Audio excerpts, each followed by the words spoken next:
색깔 있는 인터뷰 시작하겠습니다. 서울중앙지법은 오늘 오전 5시 35분에 이재용 삼성전자 부회장을 뇌물수수 등의 혐의로 구속했습니다. 1938년 삼성상회로 출발한 삼성그룹은 창사 이래 79년 만에 처음으로 그룹 총수의 구속 사태를 맞은 상황인데요. 법원이 뇌물공여 혐의로 이재용 부회장을 구속했기 때문에 앞으로는 뇌물수수와 관련해서 박근혜 대통령에 대한 대면 수사가 탄력을 받게 될 걸로 보입니다. 오늘은 이 문제를 좀 집중적으로 짚어보도록 하겠습니다. 김기식 전 더불어민주당 의원 모시고 자세한 말씀 들어보겠습니다. 의원님 어서 오세요. 네, 안녕하세요. 네, 이재용 부회장이 구속이 됐습니다. 네. 원래 예측을 좀 하셨습니까? 아마 이번에는 영장이 발부되지 않을까라는 예상을 좀 했었습니다. 특검이 지난 3주 동안 상당히 많은 보강 수사를 해서 새로운 증거들도 많이 가져왔기 때문에 법원에서도 이번에는 아마 영장을 발부하지 않을까 이런 것들이 많은 예측이었고 저도 그렇게 예측을 했습니다. 그렇군요. 첫 번째 영장이 기각됐을 때 많은 국민들께서 야 정말 유전무죄 무전유죄냐 이렇게들 허탈해하는 국민들이 많았는데요. 오늘 아침에는 라디오 방송에서 아름다운 구속이라는 노래까지 틀면서 좀 뭔가 이 국민들이 모든 국민이 법 앞에 평등하다 이런 것을 좀 확인하는 아침이라고 해석을 해도 될까요? 어떻게 보십니까? 예, 뭐 법 앞에 만인이 평등하다라는 걸 확인시켜준 셈이죠.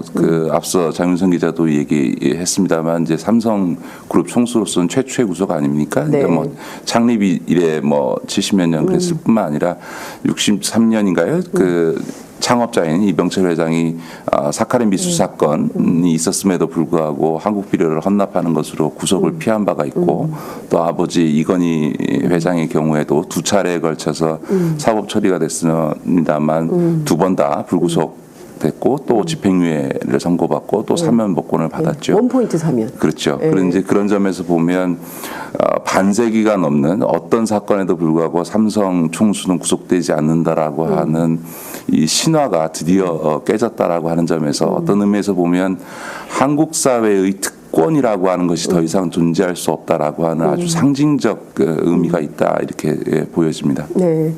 저도 오늘 아침에 이 소식을 딱 들으면서 오늘 아침은 어제의 아침과 굉장히 다른 아침인 거다. 스스로 이렇게 생각을 하면서 이제 출근 준비를 하는데 나의 일상에는 무슨 변화가 있나. 아마 이번 이재용 부회장의 구속은 여러 가지 점에서 큰 파장을 아마 낳을 거라고 생각합니다. 이제 아마 재계에서는 삼성그룹의 총수마저 구속될 수 있다라고 하는 것들이 주는 아마 경각심이 굉장히 클 겁니다. 앞으로는 이런 어떤 불법 행위가 있을 때 예외일 수 없겠다. 이제 이전에 최태원 회장이 재벌 총수로서는 굉장히 장기간 복역하지 않았습니까? 그 다음에 거의 3년 가까이 복역을 했는데요. 이번에 이제 이재용 부회장까지 구속되는 사태가 됐고 아마도 지금 적용된 법률의 혐의상 또 그것의 법정형 자체가 집행유예를 선고하기가 굉장히 어려울 거라고 보여지고 동시에 실형이 선고되어졌을 때 차기 정부에 누가 집권을 한다 하더라도 사면권을 행사하는 것은 국민정서상 거의 불가능한 일이기 때문에 이 사안이 갖고 있는 어떤 우리 사회에 있어서 어떤 사법정의의 측면뿐만 아니라 재계의 어떤 기업 행태 또 이 재벌들의 어떤 경영 행태 이런 측면에 있어서 굉장히 깊고 넓은 파장이 있을 거라고 생각하고 이걸 통해서 우리 사회가 한 단계 더 발전하는 계기가 될 수 있을 거라고 생각합니다. 네, 정말 깊고 큰 의미 부여를 해 주셨는데요. 자, 여러분께서는 오늘 아침 어떻게 맞이하셨는지 궁금합니다. 저희 이제 카카오톡 오마이TV 335 여러분 열어놓고 의견 받고 있습니다. 여러분의 오늘 아침 이재용 부회장의 구속 소식을 들은 여러분의 오늘 아침 표정이 어땠는지 좀 궁금한데요. 올려주시고요.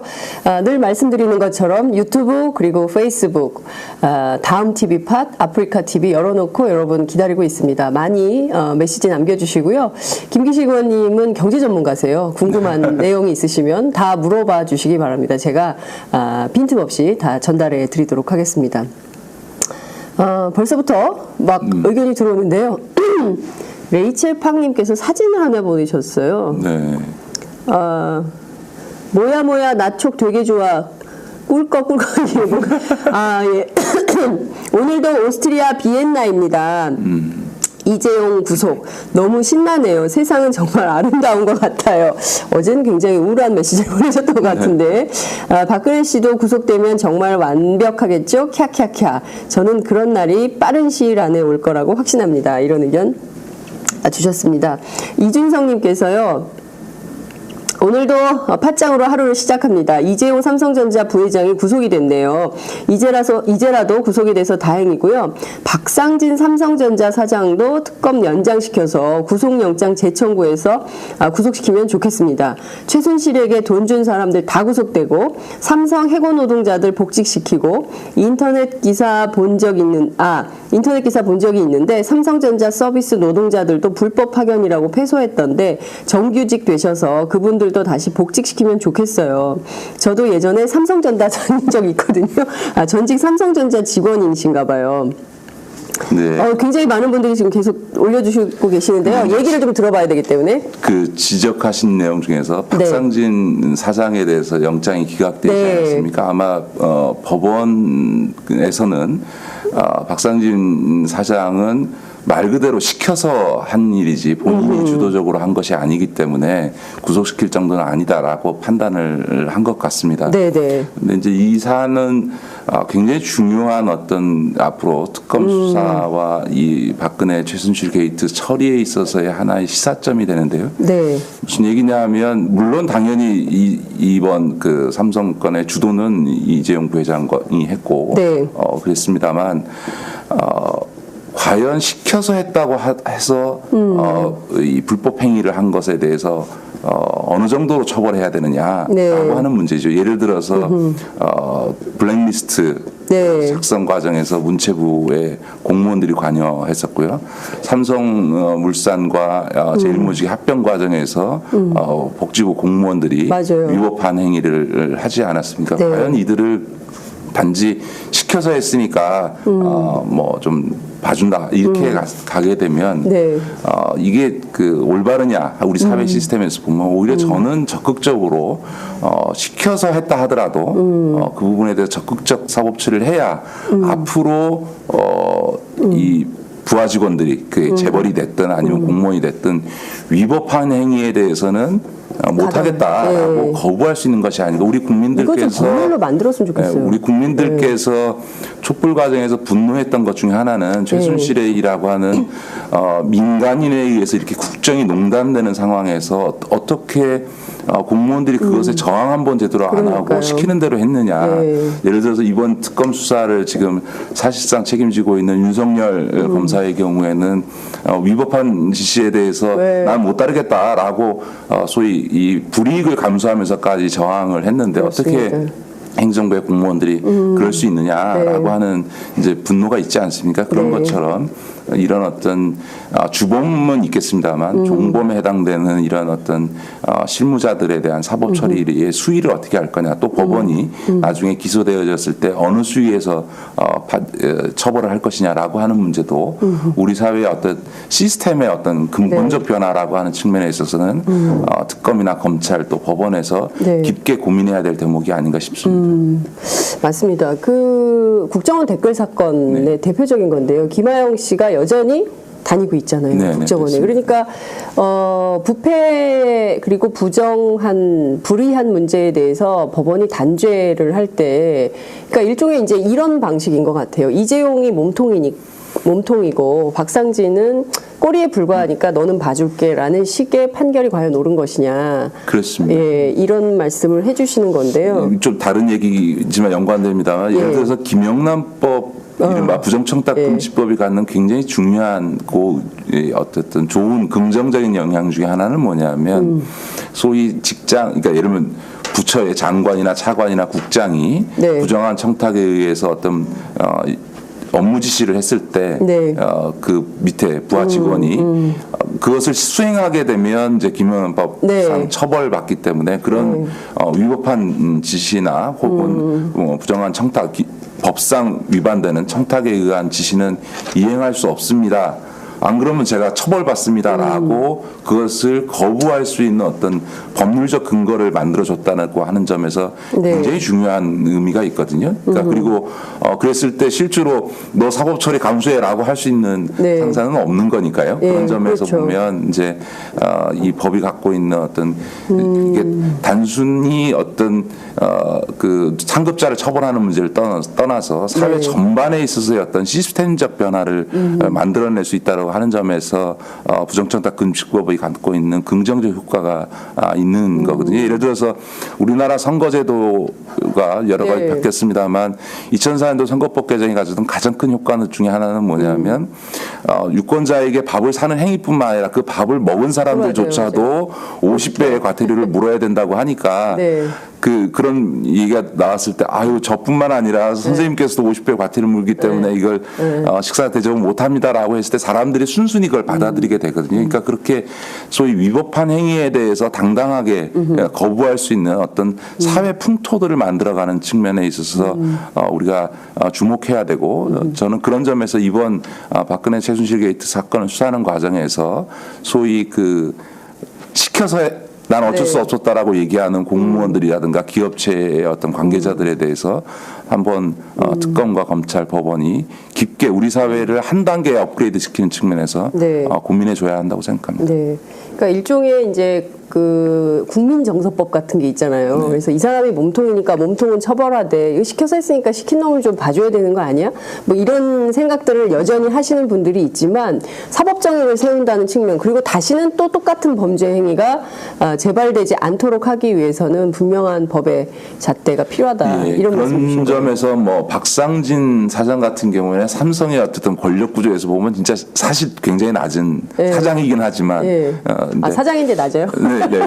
왜냐하면 이제 삼성이라고 하는 건 오너에 의한 황제 경영이 있고 그것을 네. 뒷받침하는 미래전략실이 거의 계열사에 대해서 무소불위의 권력을 행사하는 조직이기 때문에 네. 계열사 사장이라 하더라도 더군다나 뭐 권원현 사장이나 윤봉은 네. 사장이나 고동진 사장 같은 위치가 아니니까요. 그런데 이제 오히려 박상진 사장의 처리 문제보다 더 주목해봐야 될 것은 최지성 그 미래전략실 실장인 그 최지성 부회장과 네. 장충기 사장에 대해서 과연 네. 특검이 구속영장을 청구할 거냐 그리고 법원이 어떻게 판단할 거냐라고 하는 문제가 지금 방금 말씀드린 문제에 있어서는 대단히 중요한 문제다 저는 그렇게 생각을 합니다. 박상진 사장은 직접 독일에 건너가서 코레스포츠하고 서명을 하고 계약을 맺은 당사자인 것이고요. 최지성 부회장이나 장충기 사장은 실제로 미전실 안에서 이재용 부회장을 서포트하면서 이 모든 사건을 함께 모의했던 뭐 이 정도가 아니고 아마도 네. 최지성 실장이나 그 장충기 사장이 이 모든 과정에 네. 그 소위 뭐 박상진 사장을 포함해서 삼성 관계자들에 대한 일상적인 보고와 지시는 아마도 중요한 결정은 이재용 부회장이 했겠습니다만 네. 일상적으로는 최지성 실장과 장충기 사장이 했다고 알아서 봐야 했다. 되겠죠. 네, 그렇군요. 그러니까 이 특검이 앞으로 최지성 부회장과 장충기 사장에 대해서 어떻게 할지 그것도 지금부터 봐야 되는 중요한 포인트다. 그렇습니다. 이런 말씀을 좀 드리겠습니다. 이재용 부회장한테 그 씌워진 혐의가 모두 5가지입니다. 네. 하나는 뇌물, 횡령, 범죄 수익 은닉, 국외재산 도피, 그리고 위증. 이제 위증 이렇게 5가지인데요. 5가지 중에 가장 큰 범죄 물론 뭐 다 황당하고 네, 나쁜 네. 범죄지만 그 중에서 제일 법원이 심각하게 봤다라고 보면 역시 뇌물. 가장 중요한 것은 네. 이 뇌물죄 적용 문제겠죠. 사실은 이번 이제 그 이재용 부회장의 네. 구속영장 발부라고 하는 것은 특검 입장에서 보면 소위 수사의 본령에 해당되는 영역에 있어서 한 고비를 넘어갔다 이렇게 볼 수 있습니다. 그러니까 박근혜 최순실 게이트의 큰 두 축이 하나는 국가 기밀을 민간인에게 유출한 그걸 통해서 국정농단이 이루어졌던 부분들이 이제 한 축인데요. 이전과 관련해서는 많은 증거가 이미 나왔고 또 그것에 대해서 법원이 구속영장 발부하는 과정에서 법리적으로도 다 인정을 한 셈이었던 건데 이제 넘지 못했던 하나의 영역이 소위 이 미르 스포츠 K 스포츠 재단에 대한 어떤 출연이라든가 또 삼성이 최순실과 정유라에 대해서 지원했던 부분을 대가성 있는 뇌물로 볼 거냐라고 하는 부분이 큰 어떤 본령 중에 하나였는데 이거에 대해서 법원이 어쨌든 혐의 사실에 대해서 충분히 구속 사유에 해당된다라고 인정을 했다는 점에서 큰 본령을 넘는 거죠. 그런 점에서 보면 이재용 부회장의 구속으로 특검은 전체적으로 이 수사에 한 고비를 넘겼다 이렇게 볼 수 있는 것 같고요. 그런 점에서 보면 이재용 부회장에 적용된 수많은 적용 5개의 어떤 혐의가 있습니다만 그거는 일단 기본적으로 뇌물죄라고 하는 것을 두고 거기에 연관된 어떤 그 돈을 마련하기 위해서 횡령이 이루어지는 거고 돈을 그렇죠. 횡령해서 뇌물을 줬다 이렇게 보는 거고요. 또 한편에서 뇌물을 주기 위해서 승인 없이 자금을 해외로 반출했기 때문에 이제 그거에 대해서 법률 위반을 적용하는 것이기 때문에 큰 축에서 보면 뇌물죄 문제가 제일 중요하고 또 이것은 박근혜 대통령의 탄핵 사유 중에서 가장 중요한 구성 요소이기 때문에 법원이 이것을 영장을 발부했다는 것은 헌재가 이제 앞으로 3월 초로 예상되는 이제 탄핵 심판 결정 과정에서도 상당히 중요한 어떤 영향을 미치지 않을까 이렇게 생각을 합니다. 전체 지난해 9월 한겨레 첫 보도 물론 이제 7월에 조선 TV조선 보도도 있었습니다만 그 9월을 기점으로 본다면 벌써 5개월째 이어진 전반적인 이 사태 과정 중에 어제가 제일 중요한 날이었다 이렇게 볼 수도 있겠네요. 그렇습니다. 그러니까 예를 들어서 박근혜 최순실 게이트의 사건의 시작이라고 하는 게 K스포츠 재단과 미르 재단에 대한 어떤 문제였고 거기에 대한 기업의 출연 과정의 문제로부터 시작된 거 아니겠습니까? 그런 점에서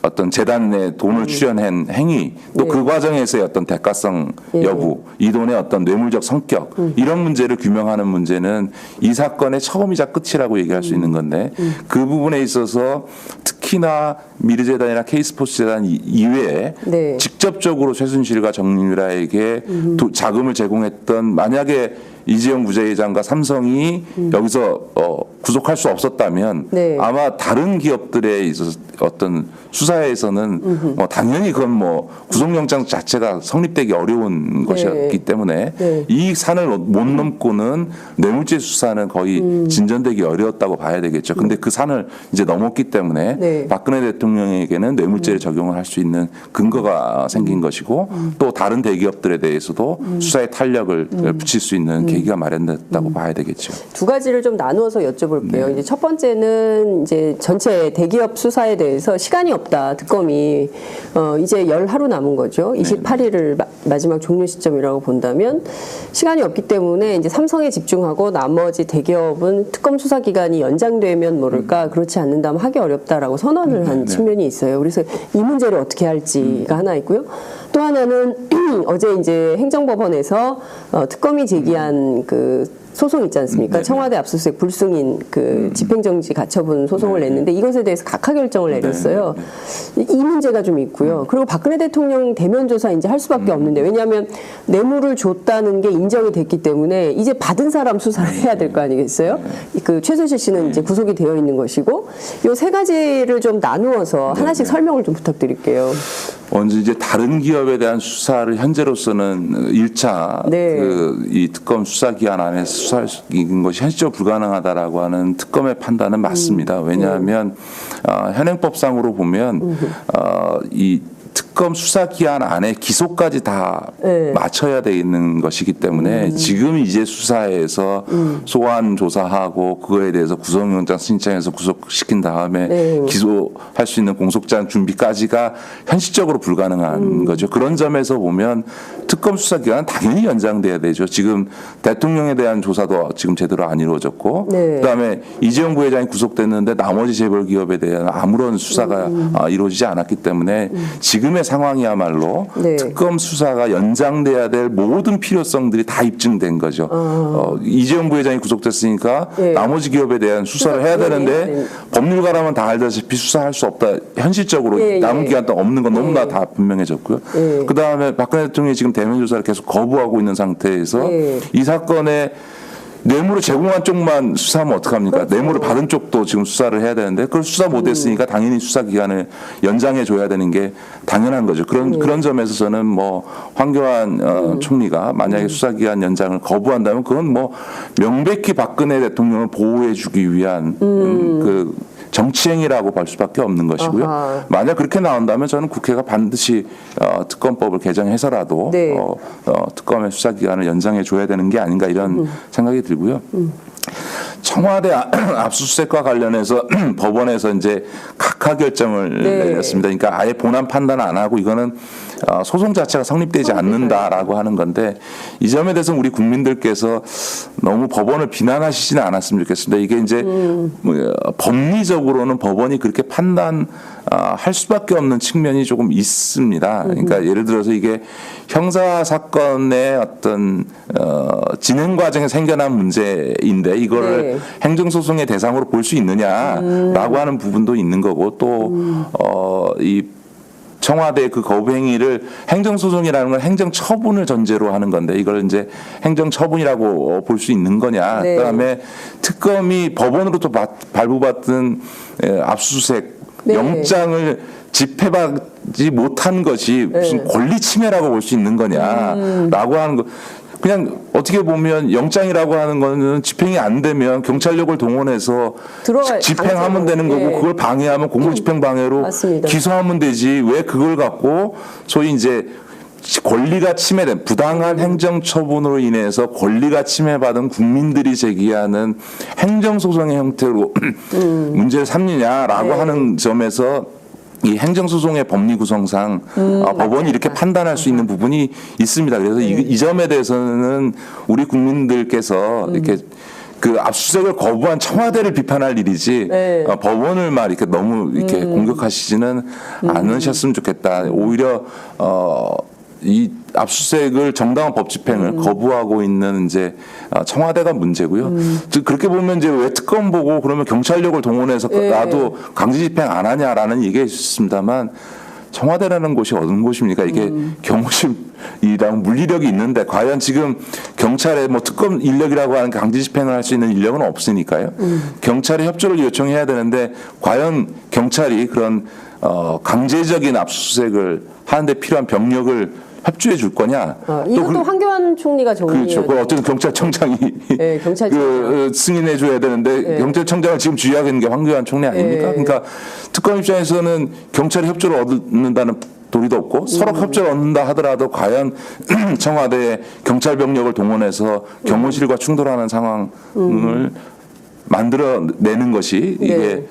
바람직하냐라고 하는 점에서 특검 입장에서도 이런 압수수색을 강행하기가 어려운 거죠. 그러니까 그런 점에서 보면 법원의 입장도 특검의 입장도 충분히 다 이해가 되는 측면이 있습니다. 그래서 이 문제의 핵심은 네. 이 정당한 영장 집행을 거부하고 있는 청와대와 대통령 권한대행으로서 권한 행사는 하지 않고 나몰라라고 있는 황교안 총리의 문제다 이렇게 좀 보시는 게 정확하다 이렇게 보여지고요. 네. 남은 마지막으로 이제 박근혜 대통령의 대면 조사는 현실적으로 거의 불가능해지고 있는 거 아닌가. 그러니까 예를 들면 계속 지금 모르겠습니다. 이재용 부회장이 구속되었기 때문에 지금 이 청와대가 어떤 판단을 할지 또 이재용 부회장의 구속으로 인해서 특검 수사 연장의 필요성과 또 동의가 국민들 사이에서 훨씬 더 광범위하게 확산되고 있기 때문에 그런 점에서 특검 수사 연장을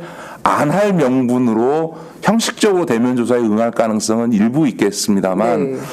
그러려면 이제 자신들에게 부담을 주지 않는 형태의 어떤 대면 조사 아주 뭐 형식적이고 짧고 네. 편한 대로 하고 싶겠지만 네. 특검 입장에서는 그걸 수용할 이유가 없겠죠. 아마 네. 저는 특검이 원칙에 따라서 박근혜 대통령 대면 조사를 추진할 것이고 그 원칙에 반하는 청와대나 박근혜 대통령 측의 요구를 받아들이지 않을 거라고 보여집니다. 그렇게 되면 네. 사실상 1차 수사 기한 안에 박근혜 대통령에 대한 대면 조사는 사실상 어려운 것이 아닌가. 그런 점에서 결론은 특검 수사 기간을 연장하는 수밖에 없는 거죠. 그리고 네. 그걸 통해서 지금 예상대로 3월 9일이나 10일쯤에 네.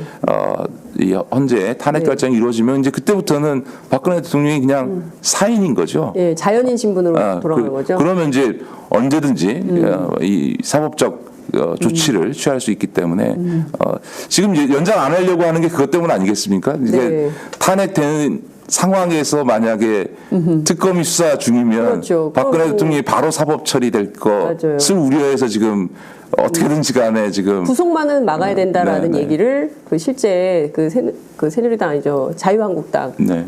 관련 의원들이 얘기를 하고 있는 것 같습니다. 현실적으로 탄핵은 피할 길이 없는데 형사처벌은 안 되도록 막는 것이 우리들의 도리다. 뭐 이런 얘기를 하고 있는 것 같습니다. 그래서 탄핵 전에 특검 수사를 종료시키려고 하는 거죠. 그러니까요. 예. 근데 이제 다른 기업들의 경우는요. 네. 특검 수사가 연장되면 당연히 뭐 사법 처리될 거라고 보고요. 뭐 그것이 구속의 형태든 불구속의 형태든 SK, 간에 롯데, 뭐 CJ 전부 다 될까요? 구형 같은 경우도 그렇고요. 근데 지금은 특검의 입장에서 보면 미르 K 스포츠 재단에 출연된 돈조차도 네. 뇌물로 보고 있는 거거든요. 그 근거는 박근혜 대통령과 최순실의 재산이 일종의 공유재산이다라고 그렇죠. 하는 경제공동체의 개념을 가지고 있기 때문에 네.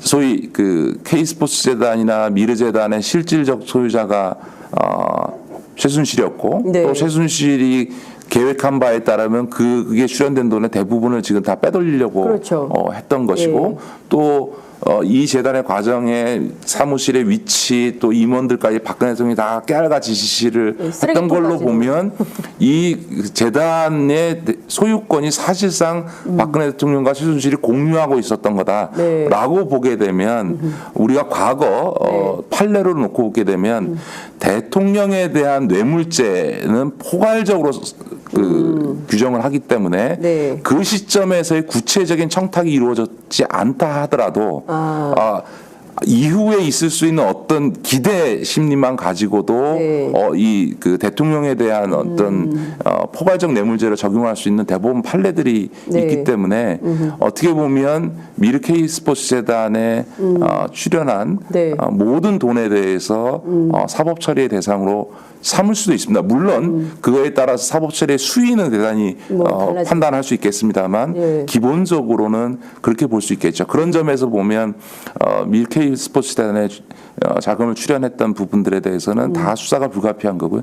특히나 총수에 대한 사법 처리가 임박해 있었고 수사가 진행 중이었던 롯데의 경우에는 네. 돈 80억이 이미 전달됐다가 네. 다시 돌려받지 맞죠. 않았습니까? 맞아요. 근데 이제 형사적으로는요. 다시 돌려줘도 일단 돈이 가는 순간 범죄 혐의가 기수가 됩니다. 그러니까 그건 돌려준다 회수 이런 걸로 아닙니다. 아니고. 돈이 일단 전달되는 순간 범죄 구성 요건은 성립이 된 거고 아하. 그건 돌려줬다라고 하는 것은 나중에 뭐 정상 참작 사유는 될 수 있어도 네. 돌려줬다는 것 자체가 그런 어떤 범죄 행위 자체를 다 무효화시키 의미 없는 것을 만들지는 않거든요. 그런 점에서 보면 특히 롯데의 경우에는 사법 처리를 피하기 어려운 점이 있는 것 같고요. 또 부영의 경우에는 아예 노골적으로 세무조사 무마해달라라고 하는 이야기를 했던 것이 다 증거가 남아 그렇습니다. 있기 때문에 그것은 일단 실행이 됐느냐 여부와 상관없이 청탁했다는 사실만으로도 범죄 구성 요건이 성립되기 때문에 네. 그런 점에서도 사법 처리 대상들이 SK 도. 전체는 아니어도 하더라도 그렇죠. SK 경우에도 그런 얘기가 오갔죠. 물론 이제 SK 경우에는 못 주겠다고 네. 이제 했기 때문에 그런 것들이 그나마 이제 조금 참작 사유는 되겠습니다만 어쨌든 그런 것들이 밀케이 스포츠재단 이외의 말이 오고 갔다라고 하는 네. 것 자체도 네. 대단히 다른 기업과는 다르기 때문에 그것 역시 수사의 대상이 될 수밖에 없는 이런 상태입니다. 그래서 이 다른 기업들에 대한 수사는 불가피하다고 생각하고요. 그게 특검 수사가 연장되면 그 방향 갈 거고 만약 특검 수사가 연장되지 않는다 하더라도 검찰에서 이미 이재용 부회장에 대한 구속영장이 발부되는 조건에서 이제 특검 수사가 연장되지 않으면 모든 사건이 이제 다시 검찰로 이첩되거든요. 그러면 검찰에서도 그거는 수사하지 않을 수 없을 거다. 다른 대기업에 대해서 그렇군요. 그렇게 보여집니다. 예. 그야말로 재계의 피바람에 그 예고되는 이런 상황인데요. 이렇게 좀 갈래를 잡아서 다시 한번 또 여쭐게요. 황교안 권한대행이 이를테면 특검의 수사기한 연장과 관련해서 관련법에 따라서 처리한다. 그것도 황교안 대행 측 직접 얘기한 게 아니라 측 이렇게 해가지고 언론 보도가 나오고 있어요. 이 얘기는 사실상 하지 않겠다는 주장 아니냐. 그리고 바른정당의 하태경 의원도 황교안 권한대행이 총리가 수사기간을 연장할 리가 없다. 이렇게 좀 부정적으로 보시는 분들이 많은 것 같아요. 의원님은 좀 어떻게 전망을 하세요? 저는 뭐 당연히 특검의 수사기한 연장하는 게 맞죠. 네. 최소한 법률가라면 그리고 그는 법률가죠. 네, 법률가라면 이거는 특검 수사 기한을 연장해야 될 필요성은 너무나 많은 영역에서 지금 확인이 되고 있는 거고 특검법의 취지도 네. 수사할 것이 남아 있으면 당연히 연장해 주라고 2차 수사 기한을 설정해 준 거 아니까 그거는 법의 입법의 취지상으로도 연장해 주는 게 맞는 거죠. 그럼에도 불구하고 만약에 황교안 총리가 수사 기한 연장을 거부한다면 그거는 명백히 정치적 결정이죠. 박근혜 대통령을 보호해주기 위한 박근혜 대통령의 탄핵 이후 구속만을 막아주기 위한 정치적 결정이고 동시에 본인이 대선에 출마하면서 박근혜 지지층의 예. 지지를 얻기 위한 예. 정치적 고려가 있는 결정이라 이렇게 봐야 하겠죠. 저는 아마 그러나 만약에 황교안 총리가 수사기한 연장을 거부한다면 네. 뭐 엄청난 저는 국민적 비판과 저항에 직면하지 않을까 그렇군요. 그렇게 생각합니다.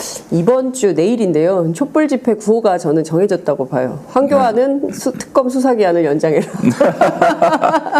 이 얘기를 하지 않을까 싶습니다. 물러나라 그러지 않을까요? 물러나라 얘기도 나오겠지만 수사기한을 근데 뭡니까 퇴진행동이 굉장히 구호가 아주 국민들의 정서를 잘 읽어요. 그래서 2월에는 탄핵해라.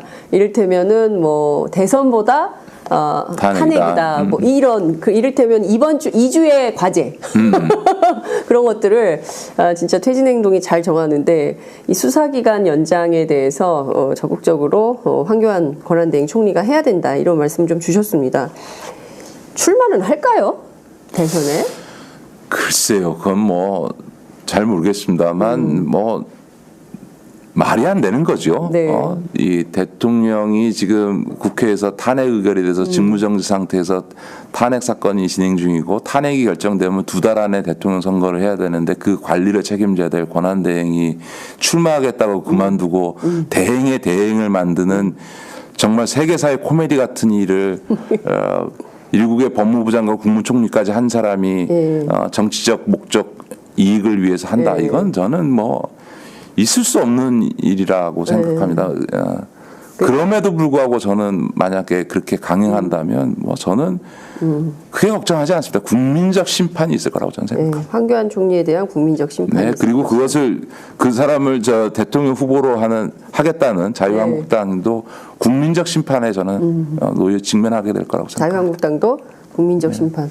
어찌됐든 세계사에 남을 길이길이 빛날 코미디가 될 거는 맞는 것 같아요. 사실은 이 박근혜 최순실 게이트 자체가 지금 그러니까요. 세계사의 코미디 아닙니까? 그러니까 오죽하면 러시아 말기에 요승 얘기까지 그러니까요. 해외 언론에 나올 정도 맞아요. 아니겠습니까? 그러니까 이미 이 박근혜 최순실 게이트만으로도 대한민국의 국격을 떨어뜨리는 맞습니다. 그분들이 잘 쓰는 표현으로 정말 희대의 코미디 같은 사건들이 지금 벌어졌는데 그 책임자 중에 한 명인 그 법무부 장관과 총리를 지낸 황교안 총리가 거기에 이제 희극적 코미디를 더하는 셈이 되는 거죠. 만약 황교안 총리가 출마한다면. 네. 제가 이걸 좀 여쭤보고 싶은데요. 이제 앞서 다른 재벌 대기업들에 대한 수사도 불가피하다, 할 수밖에 없다, 이런 말씀을 좀 주셨습니다.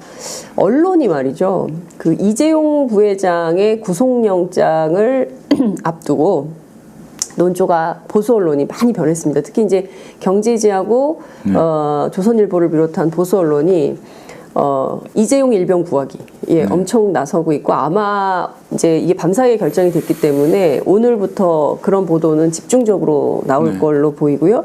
마치 그 기업을 건드리면 국가 경제가 막 패망하는 것처럼 그렇게 여론을 잡아가, 분명히 이제 자유한국당을 비롯한 보수 정당들도 그렇게 나올 텐데요. 뭐 정경유착이 있고 그 언론과 경제 권력이 얼마나, 재벌 권력이 유착되어 있는가를 보여주는 단면이기도 하지만 또 이 여론 시장에 흔들리는 민심이 있거든요. 이런 건 어떻게 봐야 될까요? 저는 정말 우리나라 언론과 기자들이 네. 정말 부끄러워해야 한다고 생각합니다. 그리고 우리 국민들께서도요. 네. 혹시라도 경제에 미치는 파장을 걱정하시는 분이 있다면 걱정하지 마시라는 말씀을 드리고 싶습니다. 예를 들면 가까운 사례부터 제가 네. 앞서 말씀드렸지만 SK의 최태원 회장이 네. 구속돼서 무려 3년 가까이를 감옥 안에 있었습니다. 네. 그때도 이게 경제에 미치는 파장, SK의 투자가 중단되고 막 했지만 지난 그 3년 동안 SK가 망했습니까? 안 망했죠. 망한 정도가 아니고 잘 기업 경영됐습니다. 과거 그 현대자동차 그룹의 정몽구 회장이 네. 구속될 당시에도 경제에 미치는 파장, 부정적 효과 매번 기사가 났습니다. 우리나라 이미 재벌 총수가 구속된 사례들이 여러 번 있는데요. 네. 그때마다 뭐 그 일부 경제지와 보수 언론에서 경제에 미치는 파장을 고려해야 된다. 여기서 구속시키면 어떡하냐. 했지만 네. 막상 구속했을 때 해당 기업이 대한민국의 국가 경제가 흔들렸습니까? 그런 본 사례가 없습니다. 네. 만약에 오히려 말이에요. 삼성전자가 네. 이재용 부회장 한 명의 구속으로 흔들리는 회사라면 미래가 없는 회사죠. 저는 그럴 리 없다고 생각합니다.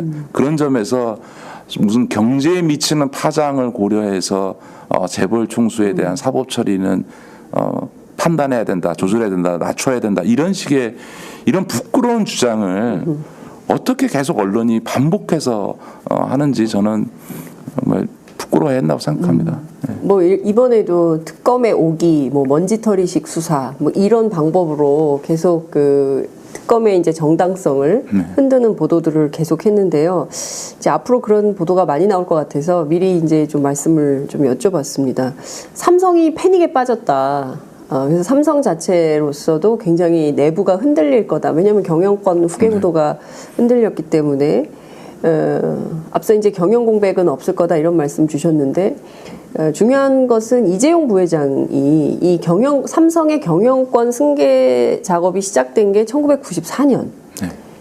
무려 지금까지 23년간 이 작업을 해오다가 이제 브레이크가 걸린 거죠. 그러니까 실제로 그렇게 되게 어려운 상황이 된 건가? 앞으로 어떻게 삼성의 이 후계 구도나 이런 문제는 어떻게 될 거라고 전망하세요? 저는 이번 일을 이재용 부회장과 삼성도 네. 새로운 발전의 계기로 삼는 자세를 가져줬으면 좋겠습니다. 저는 기본적으로 삼성의 핵심이 삼성전자 아닙니까? 네. 근데 제가 아는 삼성전자는 오히려 지금의 이제 뭐 권오현 부회장이나 윤부군 사장이나 또 고동진 사장이나 이런 소위 기술 쪽에서 성장해온 이런 네. 이제 그 테크노크라트에 해당되는 전문가들에게 오히려 미래전략실이 이래저래 간섭하지 말고 맡겨두면 충분히 기업 경영을 잘 해낼 수 있다고 생각합니다. 삼성의 큰 강점 중에 하나는 정말 뛰어난 인재들을 많이 기업 내부에 보유하고 있고 뛰어난 경영자들이 많다는 것입니다. 오히려 그런 소위 이 게시타포 조직 같은 미래전략실이 감나라 배나라 하지 않으면 오히려 계열사별 어떤 독립 경영을 강화하는 것이 오히려 삼성의 미래를 위해서도 네. 나을 수 있다. 큰 전략적 투자 이외의 나머지 부분의 일상 경영에 대해서는 맡겨두는 것이 맞다고 생각하고 지금 SK라든가 많은 부분들이 지금 기업 경영을 그렇게 해가고 있지 않습니까? 그런 네. 점에서 삼성만큼 이렇게 중앙 집권적인 어떤 경영 구조라고 네. 하는 걸 이번에는 좀 바꿔야 되지 않을까? 저는 그런 점에서 이병철 회장과 이건희 회장까지 이어졌던 비서실 혹은 구조조정본부 전략기획실이라고 하는 중앙 컨트롤 타워에 의한 어떤 기업을 어떤 이 선단식으로 경영해 왔던 이런 낡은 시대의 어떤 경영 패러다임을 이제 이재용 부회장이 바꿔서 네. 미래지향적인 어떤 경영 구조로 바꾸는 계기로 오히려 삼았으면 좋겠다. 이번 일도 사실은 다 미래전략실에서 사단이 난 거 아닙니까? 네. 저는 그런 점에서 이재용 부회장이 지난번에 미래전략실을 해체하겠다라고 네. 하는 결정은 잘한 결정이라고 저는 생각하고요. 그런 부분들을 본인의 사법 처리 여부와 부관하게 일관되게 가주는 게 좋겠다라고 생각하고요. 많은 분들이 이번 구속으로 인해서 이재용 부회장의 경영권이 흔들리는 거 아니냐라고 분석을 합니다만 제가 삼성 문제만 20년 동안 들여다본 사람인데 이재용의 경영권 승계가 23년이라면 이재용을 추적해온 20년. 아마 이번 일에도 불구하고 이재용 부회장의 삼성에 대한 지배력, 네. 경영권은 흔들리지 않을 겁니다. 감옥에 갔는데고요. 그러니까 제가 안식년으로 저 스탠포드 대학에 개원 연구원으로 가 있을 때 많은 미국 그 아시아 전문가들이 북한에 대해서 막 물어요. 네. 그래서 제가 북한을 이해하려면 삼성을 보십시오. 또 어느 분이 삼성에 대해서 물으면 삼성을 이해하려면 북한을 보십시오. 둘의 어떤 권력의 운영 행태나 내부 구조라고 하는 게 너무나 유사합니다. 3세 세습까지 똑같거든요. 네. 일종의 삼성은 왕과 비슷합니다. 그런 점에서 유일한 이 왕세자인 네. 이 이재용 부회장의 저는 경영 지배권이 흔들리는 일은 없을 거다. 다만 그것을 어떤 지분 구조에서 네. 확고하게 뒷받침하는 어떤 플랜을 실행하는 것은 늦춰지겠죠. 핵심적으로 보면 네. 삼성전자를 인적으로 분할해서 네. 지주회사 체제로 전환하고 그것을 다시 통합된 삼성물산을 또 인적 분할해서 두 개의 애를 합쳐서 통합 지주 회사를 만드는 네. 이런 어떤 삼성의 어떤 네. 이재용 부회장의 어떤 지배권을 확립하는 경영 승계를 위한 어떤 개편 작업에는 아무래도 속도가 떨어질 수밖에 없겠죠. 그러나 그것이 곧 이재용 부회장의 어떤 지배권의 약화로 나타날 거라고는 저는 보지 않습니다. 그런 점에서도 네. 앞서 말씀드렸던 것처럼 이재용 부회장 스스로가 네. 감옥에서 분해하지 말고 네. 이걸 어떻게 오히려 삼성의 발전의 계기로 삼을 거냐라고 하는 문제에 대해서 깊게 성찰하는 시간이 되어줬으면 하는 바람이 있습니다. 미전실 해체도 이재용 부회장이 구속됐기 때문에 사실상 물 건너간 거 아니냐. 그러니까 이재용 부회장이 없기 때문에 오히려 오너십을 강화하는 차원에서라도 미전실을 굳건히 할 거다. 뭐 이런 얘기가 있거든요. 그게 이제 이재용 부회장이 해야 될 아마 굉장히 중요한 결정 사항일 것 네. 같은데요. 제가 뭐 오늘 이 자리에서 삼성 내부의 미묘한 모든 얘기를 네. 다 말씀드리기는 어렵겠습니다만 네. 이런 걸 말씀드릴 수 있을 것 같습니다.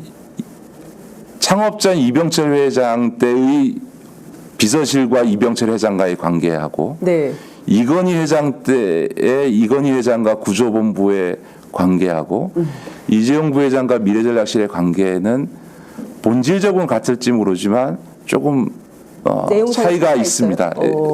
예를 들어서 이병철 회장 때 비서실에 대해서 이병철 회장은 절대적 주군이었다고 한다면 이건희 회장 때 구조본부는 물론 이건희 회장의 절대적 권력은 있겠습니다만 상호 공존한 측면이 있죠.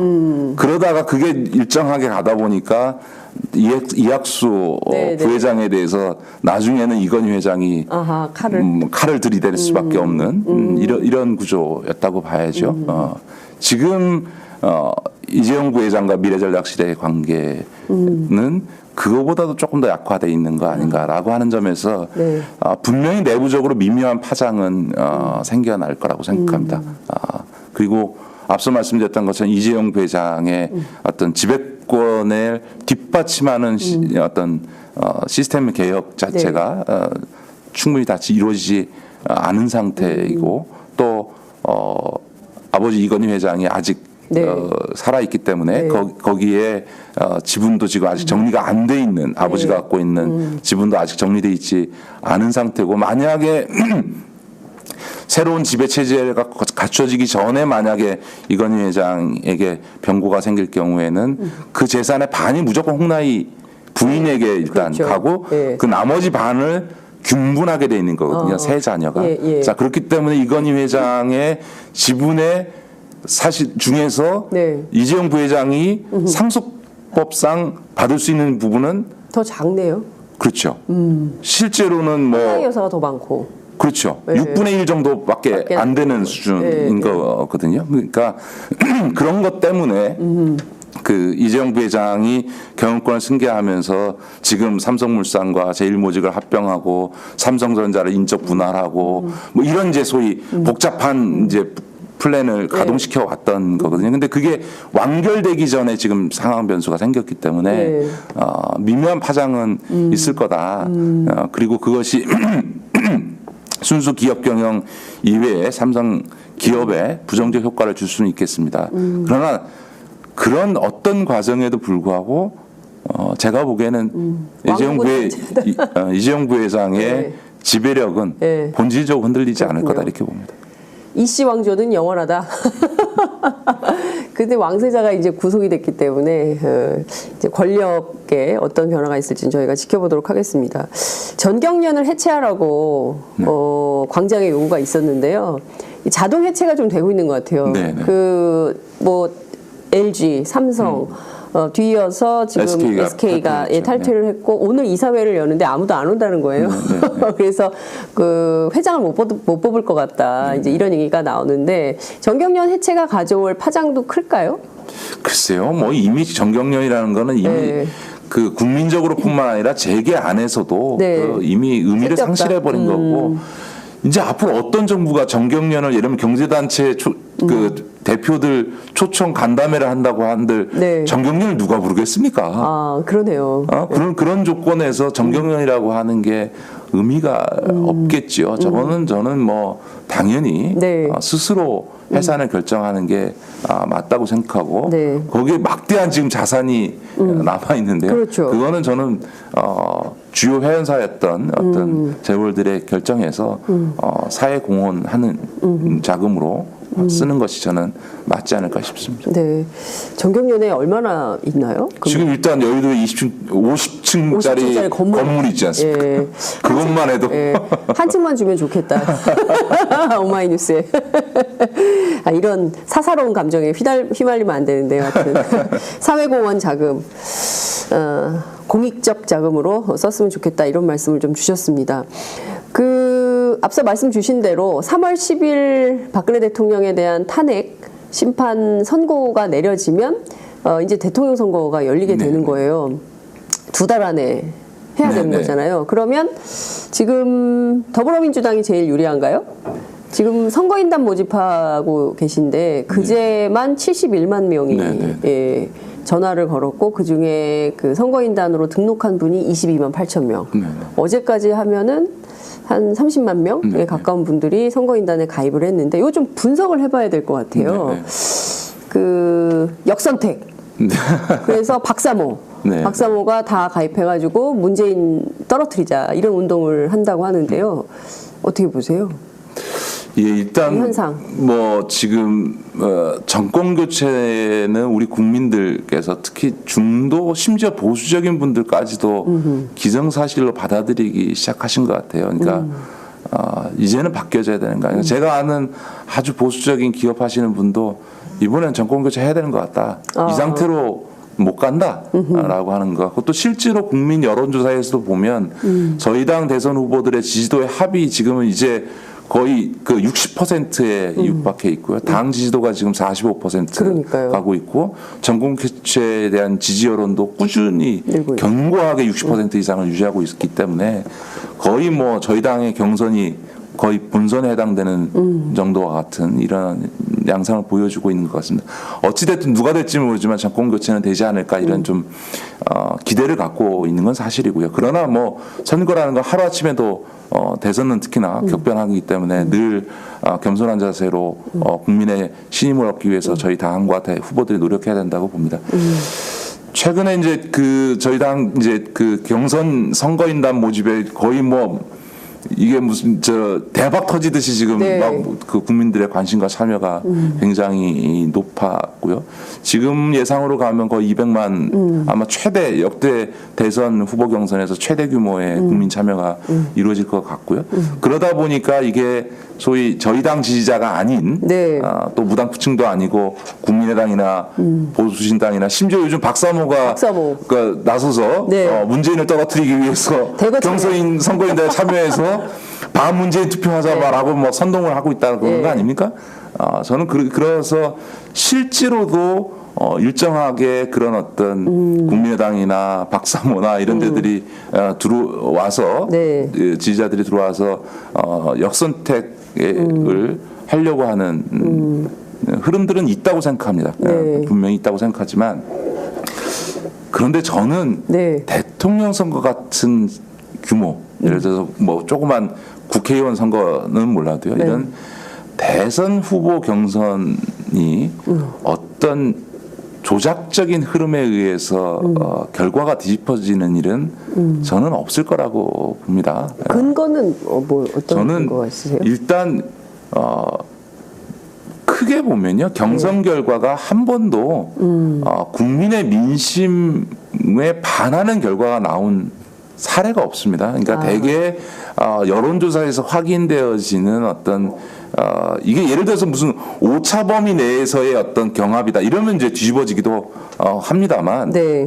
이게 대개 민심에서 나타나는 흐름들이 대체로 대통령 선거에는 거의 일치되게 네. 나타납니다. 예를 들어서 노무현 대통령이 2%인데 뒤집지 않았냐라고 네, 얘기하지만 사실은 경선을 들어갈 시점에는 이미 노무현 후보가 이인재 후보를 압도하고 있는 상황들이 이미 확인된 조건에서 경선 과정에서 표록을 확인해 줬을 뿐인 거거든요. 그런 점에서 저는 뭐 어느 쪽에서 네. 아주 불순한 의도를 갖고 더불어민주당 경선에 의도적으로 조직적으로 개입하려는 흐름들은 있다고 보여집니다만 누구를 떨어뜨리기 위해서 이 더불어민주당 경선에 참여해서 반 문재인 투표를 조직하자라고 하는 흐름이 아무리 있다 하더라도 저는 경선 결과는 순수하게 국민 여론에 따라 결론 나지 않을까 그렇게 생각합니다. 네, 여론 지지율이 그대로 반영되는 형식으로 갈 거다. 아무리 역선택을 하려고 박사모 등이 들어와서 노력을 한들 그것은 무용지물일 거다. 그렇죠. 그런 점에서 보면 거죠? 오히려 지금 뭐 문재인 후보와 안희정 후보와 이재명 후보가 네. 말 그대로 국민들 앞에 경쟁해서 그 속에서 나타나는 어떤 국민적 지지도가 중요한 거죠. 네. 거기서 무슨 변동이 생기면 우리 당의 경선에도 변동이 생길 것이고 거기서 현재와 같은 양상이 그대로 유지된다면 저는 대선 경선도 결과도 비슷하게 나타나지 않을까 그렇게 생각합니다. 보수가 어떤 선택을 할까요? 이를테면 지금 뭐 샤이박근혜 얘기도 나오고 뭐 이러는데요. 이제 중요한 것은 대한민국 사회에서 여전히 30%라는 보수, 강고한 보수, 우익적 성향이 있는 이 표가 존재를 하는 것인데 지금은 워낙 박근혜 최순실 게이트가 너무 기가 막혀가지고 얘기는 못하지만 이게 탄핵이 인용이 되고 이를테면 그 대선 전국이 열리면 이 두 달 안에는 또 다른 변수, 이를테면 지금 북한 문제를 비롯한 안보 변수. 그래서 안보라든가 이를테면은 뭐 더불어민주당 후보에 대한 뭐 비호감이라든가 뭐 이런 것들이 막 흔들리면서 이를테면 다시 또 한번 판이 요동칠 것이다. 뭐 박지원 그 국민의당 대표 같은 경우에는 3월 빅뱅설 뭐 이런 거를 이제 주장을 하기도 하는데요.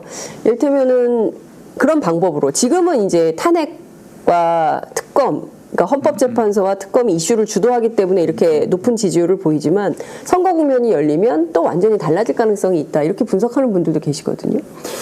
저는 뭐 선거와 정치에서 뭐 모든 걸 예단할 수 없고요. 네. 정말 정치는 살아있는 생물이니까 어떻게 변동할지는 모르겠습니다만 대체로는 지금까지의 흐름이 저는 유지되지 않을까 싶다. 그런 변동이 발생하기에는 네. 너무 선거가 짧아요. 짧죠. 예를 들어서 지금으로부터 이제 3월 초에 탄핵 결정 나는 데까지 지금 뭐 거의 보름밖에 안 남은 네. 셈이고요. 그리고 나서 탄핵 결정이 되면 경선 과정이라는 게 거의 20일 네. 정도, 20여일 정도고요. 경선에서 후보 뽑히면 한 달 만에 선거를 해야 되는 거거든요. 그러니까 그러네요. 그런 점에서 민심의 도도한 흐름을 크게 변경시킬 만한 변수가 생기지 않는 한 네. 현재 흐름들이 유지되지 않을까. 그런 점에서 저희 당으로서는 좋은 것은 네. 어쨌든 문재인 후보만이 아니고 안희정 지사가 넓게 중도층까지 네. 물론 이제 안희정 지사가 지나치게 그 복지 문제나 경제 민주화 문제에 대해서 보수적 네. 입장을 취해서 좀 비판되는 지점이 있긴 합니다만 그래도 어쨌든 이 중도 영역으로까지 표를 확장해주고 있고 또 그것이 지금 당의 지지도를 높이는 데 또 긍정적으로 기여하고 있지 않습니까? 네. 그런 점에서 보면 작년에는 이재명 시장의 선전으로 했고 네. 지금은 또 안희정 지사를 통해서 저희 당의 어쨌든 경선 자체가 국민적 관심사가 되고 있는 이 상황들은 대단히 당으로서는 좋고 또 그 과정에서 외연 확장도 되는 거고 뭐 이 당이 무슨 문재인 후보와 문재인 후보를 지지하는 사람들만 있는 게 아니다라고 하는 것들도 확인되고 있는 것이기 때문에 저는 그 외 나머지 부분들은 저희가 뭐 잘하냐 못하느냐를 떠나서 국민들의 마음을 못 얻는 거 아닌가? 예를 들면 바른정당도 그렇고 자유한국당은 황교안 총리 붙잡고 어떻게든지 간에 뭐 대선은 모르겠고 TK에서의 주도권만큼 바른정당에서 뺏기지 않겠다라고 이런 뭐 거의 포기한 듯한 태도를 취하고 있는 거고 국민의당도 안철수 후보나 당 지지도를 보면 거의 뭐 국민들한테 힘을 못 얻고 있는 거 아닌가 싶습니다. 그렇군요. 어쨌든 더불어민주당이 잘 나갈 때 또 이제 겸손하게 잘 하셔야지 안 그러면 또 이제 이게 역풍이 그렇습니다. 있을 수 네, 있기 네. 때문에 중요한 포인트가 이제 국회가 지금 파행인데요. 원래 이제 촛불 민심의 요구는 1, 2월에 개혁 법안들을 좀 추진해라. 사실상 이제 국회가 12월 9일 탄핵에 멈춰 있는 거 아니냐 이런 비판을 하고 있습니다. 자유한국당은 국회 환노위 왜 삼성 백혈병 문제, MBC 노동조합 파업 그 문제, 그다음에 이랜드 부당노동이 이거 왜 환노위원장이 멋대로 결정을 했냐 일방적으로 이런 주장을 하지만 사실 따지고 보면은 야당이 훨씬 많기 때문에 다수결로 한 건데 이제 트집을 잡은 거다. 이런 것까지는 이제 국민들이 이해를 하는데 그러면 언제까지 계속 그렇게 끌려다녀야 되냐라는. 근데 물론 국회 선진화법이 있기 때문에 이거를 이럴 수도 없고 저럴 수도 없고 뭐 이런 상황, 딜레마적 상황이지만 이걸 좀 돌파할 수 있는 지혜 이런 건 없을까요? 이게 참 어려운 문제가요. 사실 이번 사태의 발단이 됐던 환노위라고 사안이라고 하는 게 딴 게 아니고 MBC 노조에 대한 탄압, 삼성 백혈병 문제 이거 청문회 하자는데 그걸 반대할 이유도 없고 서로 이견이 있었다 한들 그걸 갖고 환노위만이 아니고 전 국회 일정을 다 올 스톱하면서 보이콧한다는 게 더군다나 언필칭 이 집권 여당이라고 하는 데가 할 수 있는 일이냐? 할 수 없는 일이죠. 이건 정말 헌정사상 이래본 사례가 없습니다. 그런데도 불구하고 자유한국당은 왜 저럴까? 왜 저러는 저는 앞서 이제 황교안 총리가 수사기한 연장을 거부할 가능성이 높다라는 말씀을 드렸던 것은 지금은 박근혜 대통령과 친박 그리고 자유한국당의 모든 정치 행위는 뭐 집권 여당으로서의 어떤 최소한의 도리 이런 게 중요한 게 아니고 어떻게든지 과거 박근혜 대통령의 고정 지지층이라고 얘기하는 25% 이거를 결집시켜내면 대선도 해볼 만하고 최소한 보수 내에서의 어떤 바른정당과의 주도권 경쟁에서는 압도적 우위에 쓸 수 있다. 그러니까 지금 거의 모든 사고가 그 소위 철옹성 같았다고 평가받았던 박근혜 대통령의 고정 지지층 25% TK를 중심하게 이거를 다시 모아내는 것에 초점이 맞춰져 있다고 봐야죠. 그걸 위해서라면 뭐 체면이고 뭐고 간에 집권 여당으로서의 도리고 뭐고 간에 어쨌든 오히려 일부러 정쟁과 파행을 만들어내서 극한적인 어떤 여야 대립구도를 만들어내서 지지층을 결집시켜내겠다라고 하는 그래서 한해 기각 집회도 사실 그런 상황이에요. 그런 거죠. 그러니까 예를 들어서 황교안 총리의 수사 거부, 연장 거부라고 하는 것도 있을 수 없는 일이지만 네. 그렇게 되면 야권 지지층이 크게 반발하겠지만 또 한편에서는 또 이 여권을 과거 전통적 여권들을 결집시켜내는 계기로 또 그걸 활용할 수 있고 그 과정에서 그 구심이 됐던 황교안 총리를 대선 후보로 밀어볼 수 있지 않을까 이런 이제 그 약간 정치적 꼼수 아닙니까? 네, 맞습니다. 예?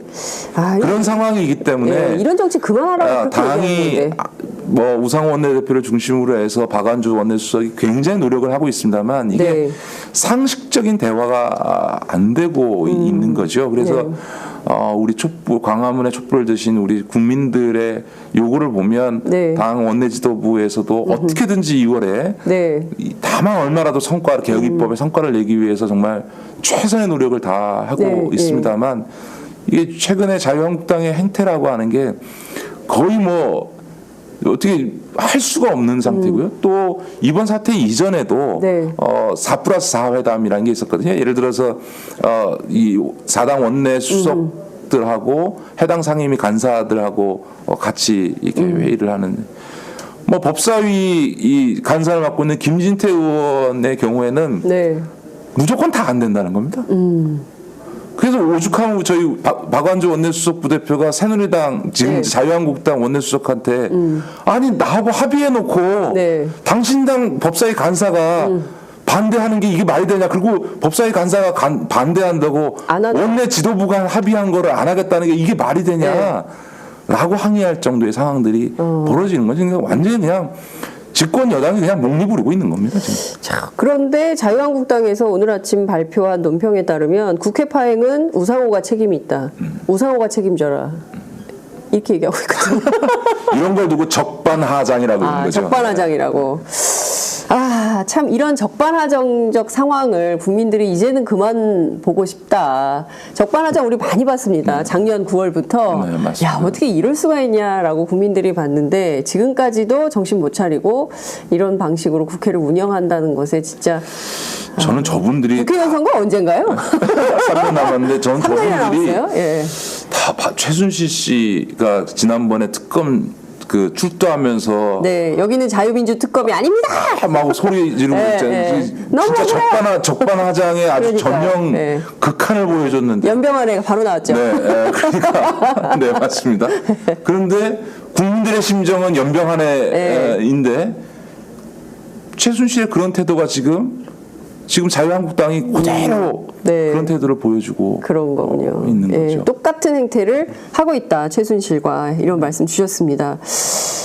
정말 오늘 그 댓글창이 뜨겁습니다. 근데 과거에는 그야말로 어제 같은 경우는 법원에 대한 욕폭탄이 쏟아졌는데 오늘은 그 아름다운 구속 노랫말을 들으시면서 이재용 구속 사태에 대해서 다시 한번 의미와 평가를 해보는 그래서 내일을 촛불 들고 떠나가자 광장에 나가서 또 외치자 그러면 광장의 민심 촛불의 국민적 다수의 의견이 반영되는 길이 열릴 것이다 이런 기대를 하시는 것 같습니다.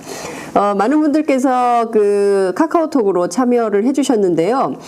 짱돌님께서 오늘도 오마이뉴스로 아침을 맞이하며 출석합니다. 매일 출석하세요. 아침 뉴스에서 이재용 구속이 되었다는 소식을 듣고 너무 좋습니다. 어제 구치소까지 가는 모습을 생중계로 계속 보았습니다. 아이고 감사합니다. 비니지니오님이신가요? 이재용 구속 완전 쌤통. 전경련은 자진의 산을 넘어 강압적 말살로 역사에서 그 어떤 흔적도 없이 영원히 없애버려야 합니다. 새누리당 위헌정당 반드시 강제해산. 좀 강한 구호를 주셨고요. 그 다음에 윈디님께서요.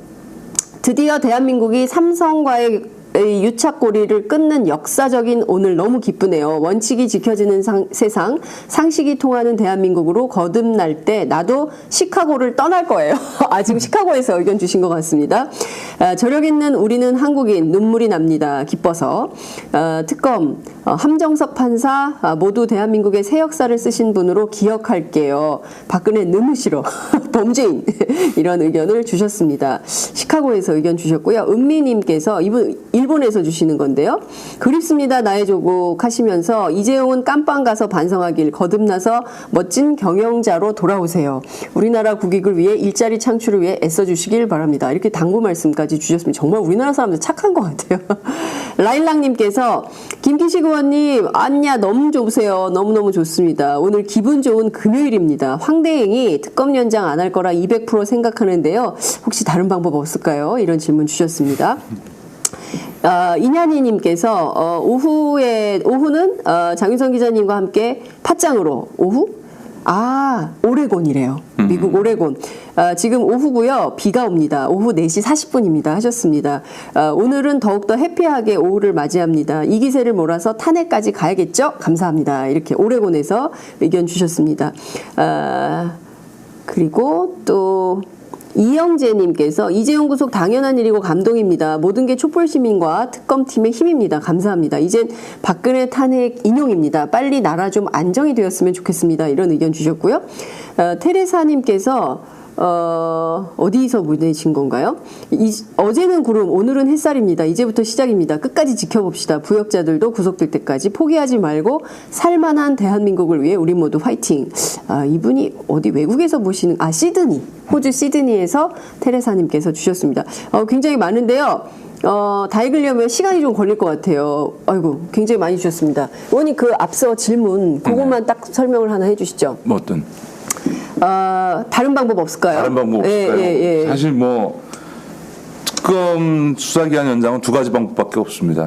황교안 총리가 승인해주거나 아니면 법을 개정하거나. 근데 이제 내일 촛불 다 나오셔야겠어요. 네. 100만 모여야겠어요. 그러니까 이제 황교안 총리의 결정은 정치적 계산에 의한 것이기 때문에 그 정치적 계산의 요소에 당신 그래도 대통령 나오고 싶으면 연장 안 하고 나왔다가는 돌 맞을 거다. 돌 맞을 거다. 이런 이제 이거라도 해라. 해야 되는 게 중요할 것 같고 만약에 그렇게 되지 않으면 결국은 국회가 이제 특검법을 연장하는 방법밖에 없는데 사실상 현실적으로 쉽지는 않습니다.